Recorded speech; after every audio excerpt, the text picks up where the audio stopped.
What is going on, everybody? Nasdorachi coming back at you again today with another video for Dragon Ball Legends, and we're going to be covering a topic that some of you may be very curious about, but many of you may not have even heard of at all. There is this new term floating around, this new technique that is called box looting. And today, this video, we're going to break down exactly what that is, what it does for the game, how it affects things, and just basically everything going on with this box looting mechanic. It's something that, again, many players don't even really know about, and I've been receiving a reasonable amount of questions and inquisitions about it on social media, mainly Twitter. So I reached out to a couple people, all of whom will remain anonymous, that are in some of the top, if not the very top guilds that are in the game right now, and I got the scoop, and that's what we're going to be doing, sharing it today with you guys. We have a couple of images to go over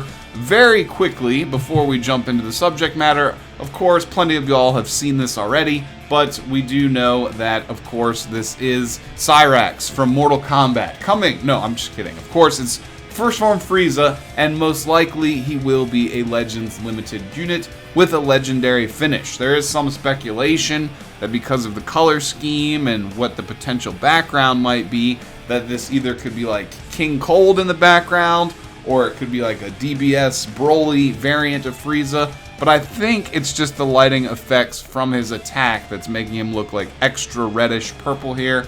So probably from like the Bardock movie or the Namek Saga, since those are, you know, the most iconic versions of Frieza. Only the Bardock movie one because that's when he destroyed Planet Vegeta, but mainly the Namek first form Frieza. I don't know if he's going to be in the pod chair or not either. You can't see it in the picture, so we don't know. It seems like he's doing some sort of death beam finger laser, or this could be the effect of him throwing the supernova. Again, we don't know. We don't want to spend too much time on that because plenty of y'all have seen that already. So, box looting. I posted this picture the other day, and this is not the most important picture, but this was the start of the investigation right here. So I had this post on Facebook that says that this guild, it was a claim that this guild is cheating right here. They gained 30 million points right as the season ended, or seemingly after the season ended, and maintained their first place slot when it didn't seem like that was going to be the case. Now, before we jump into the heavy about this, pretty much all this information is in relation to the guild system in-game and this competition to be the best guild. Currently, there's not too much substantial reason to chase this, but we never know what the developers might intend to be like the end game for the guild system. So it may come out down the road that they have tournaments, like maybe in real life even, or at least in-game like PvP or some type of sanctioned tournament again between these guilds. Again, we don't know the end game for the guild system, so you know, some players are taking it very seriously where others are much more relaxed about it. But again, back on track here. This guild was accused of cheating. And, you know, seemingly with this game, there's lots of scandalous stuff that does happen sometimes. And a lot of times people that finish in the top spots in PvP are in fact cheating. But again, they usually get reset and their points get revoked because the developers do pay, you know, a reasonable amount of attention to that. So continuing onwards, the person who's actually the leader of that guild responded. I'm the leader of the guild AEJDZ. It's not cheating. Stop crying and learn the mechanics and PvP in the guild system. So that was a little bit of a spicy response there. So the replies down here starts to be this other person who's blue. This is, see, they're color coded because they're different people, and I wanted to keep it anonymous. So purple is the original accuser. Then we have red, who's the guild leader. Blue is just some guy who's asking questions. And then red, okay, again, that's the guild leader, and the response, you know, you get the picture. So, he said, they're not cheating, learn the mechanics. You have multiple accounts to gain points to your guild, right? This ultimately right here is irrelevant and has nothing to do with what box looting is. And then this person responding here, which is purple, explain how you got 30 million when the season ended, bro. And then guild leader responds, nope, we use box looting. First time, meaning the first time that they've tried the technique. Like the best 4 guilds this season and the previous season 11, and actually a lot of seasons. A lot of the guilds that have been finishing in the top spots, as you can see over there, have been using this box looting technique. And this is honestly the first time that I've ever seen or heard this term, box looting. So of course, me being the investigative type person I am, very curious, I had to investigate further, because now I'm seeing it pop up more and more frequently across social media, being Facebook and Twitter mostly. I haven't really checked Reddit. So moving on, I contacted the leader of that guild and decided to inquire what this technique was, because he indicated on social media he'd be willing to, come out and talk about it, because he'd already contacted Bandai inquiring as if, this technique was legitimate or not, and if their guild was in jeopardy. And Bandai had basically responded with, we do not discuss our in-game mechanisms or systems to people. Like, they took note of his report and responded back with nothing, tangible for him as to whether or not it's risky or not. So that's again why he decided that it would be okay to talk about it publicly, to get the information out so more people know, so that Bandai can then gauge the response if more people decide to use this technique. It's not a very easy technique to pull off. I will preface this last part of the discussion here where we reveal everything. Again, this is a very try-hard thing to do, but it is not. It is not a cheat or an exploit. It is just the way the game system currently works, and they're not cheating, they're not abusing anything to get these points. So let's jump into the final piece of evidence here, the most important piece of evidence. So I contacted the guild leader. We'll start at the top left here just so you can see for the image. It is called box looting. Every time you get adventure items out of the gift box, you get points. But first, you have to break the limit. It's so simple, but you have to be efficient enough to break this limit before the adventure event ends. And not only before the adventure event ends, but before the guild seasons end, because you're going to want to stage this technique to be able to repeat it at the very end of every guild reset, using whatever adventure mechanics that the developers have given us. So this is in, I'm assuming, German here, but we can still get the general gist of the idea. The man did so many adventures that he got up to the cap of 999,999 currency of beans, at which point you can't physically hold anymore.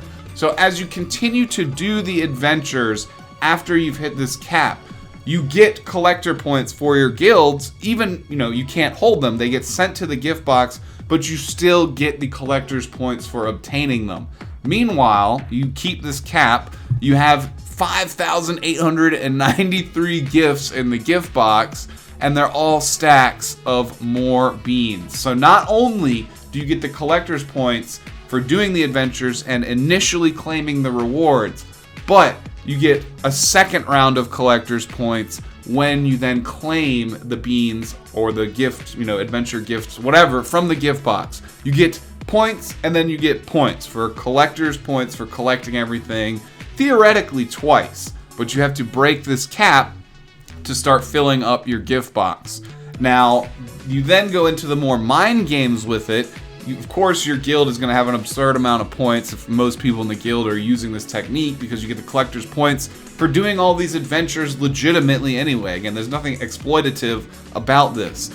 But then, you're watching the guild leaderboards, you wait till a few hours before guild reset, you go into the exchange shop for the beans, you spend all your beans on Zenny, on whatever the repeatable currency is that you can exchange for without like a limit. There's like Zenny and, all the souls, buy everything, spend them all, go to the gift box, accept all of these stacked up gifts, and refill your stock of beans. What that does is a very mental tactic. Is the rival guilds that are looking at the points as well and be like, all right, we're in a good spot, we may be in number 1 or 2, we could potentially take this. But then a few hours before the guild reset, you just dump all these points into your score and go up by 20, 30, 40 million, maybe even more points depending on how many of your guild members are doing this. So that is what box looting is. That is the technique. That is how they're doing it. That is how they boost up and seem like they're cheating to get an absurd amount of points right as the guild season is resetting. To continue on a little bit, he states, I think about 30 to 50 guilds or people in guilds know about these tricks. Only that not everyone can break the limit, because farming that many adventures is honestly absurd. I personally don't have the time to do it, but I wanted to get this information out nonetheless so everyone knows so that there's no improper accusations being thrown around, and so that maybe the developers will know that we know that this is somewhat of a abusable mechanic to get, you know, tons of points for your guild. In Season 11, it was used by other guilds. Many knew beforehand. Bandai didn't do anything about it, or dimps, realistically. Now everyone uses this trick. Everyone that's, you know, gunning for the very top. Not everyone, like, you know, below the top, like 100, probably does this at all. In principle, it's like PvP. You learn the mechanics, or you don't know them and you complain about it. My guild used this technique this season for the first time, and that's what he says there. And you can compare here. This is a day or so, maybe 2 or 3 days before the guild reset. You have AEJDZ with 57 million, blah, blah, blah points. King Vegeta is in second, and then all these other trailing guilds in the top 5. Then you go back over at the actual reset when the season is finished, and this is the score. You have them jumping up 111 million points, and then Salty Taste, 104 million, all these other ones. But the King Vegeta guild did not use this technique, and you see they only went up about 20-ish million points, 23 million points or so, just playing the game normally and not overstacking, breaking the limit on the adventure beans, and abusing that technique right there. I use the word abusing, but it's not really abuse. If you're willing to put the time in to farm that many adventures, to be that dedicated to get this amount of points, then, you know, by all means, have at it. This is like one of those systems that is maybe not well thought out by the devs, but it's in the game, and you have to do the work to get the results in the first place. So honestly, I'm not hating on that, and that's the message that I wanted to spread to the greater, you know, community of Dragon Ball Legends players, or at least the ones that may see this video or this image when I end up posting it. Just, again, to get the message out, to get the news out. That's what I like to do on this channel, so that everyone is aware, and I don't know, it provides for a little bit more engaging and interesting discussion style content on YouTube. So with that being said, that is the box looting technique. We also know that the Legends Limited Frieza is coming soon. With those two things being said, that's pretty much all I have for today. If you enjoyed the video, consider leaving a thumbs up on it. Help spread it out so more people can see it. I feel like this topic would be a good one for the community, so that everyone is at least aware of what's going on, and that way when you might hear the terminology floating around, you're not completely confused about what people are talking about. So if you're new here, consider subscribing, hitting the notification bell. We'll be having plenty more gaming related videos up and coming. And also, comment down below, what are your thoughts on the Frieza, not only him, but this box looting mechanic? Are you like me and don't even really feel like putting that much effort in? Or are you someone that can actually make use of this technique to maybe take your guild to the next level? I'd love to know down below. Other than that, we'll be seeing you again real soon for another video. Peace out, everyone. Have a great day.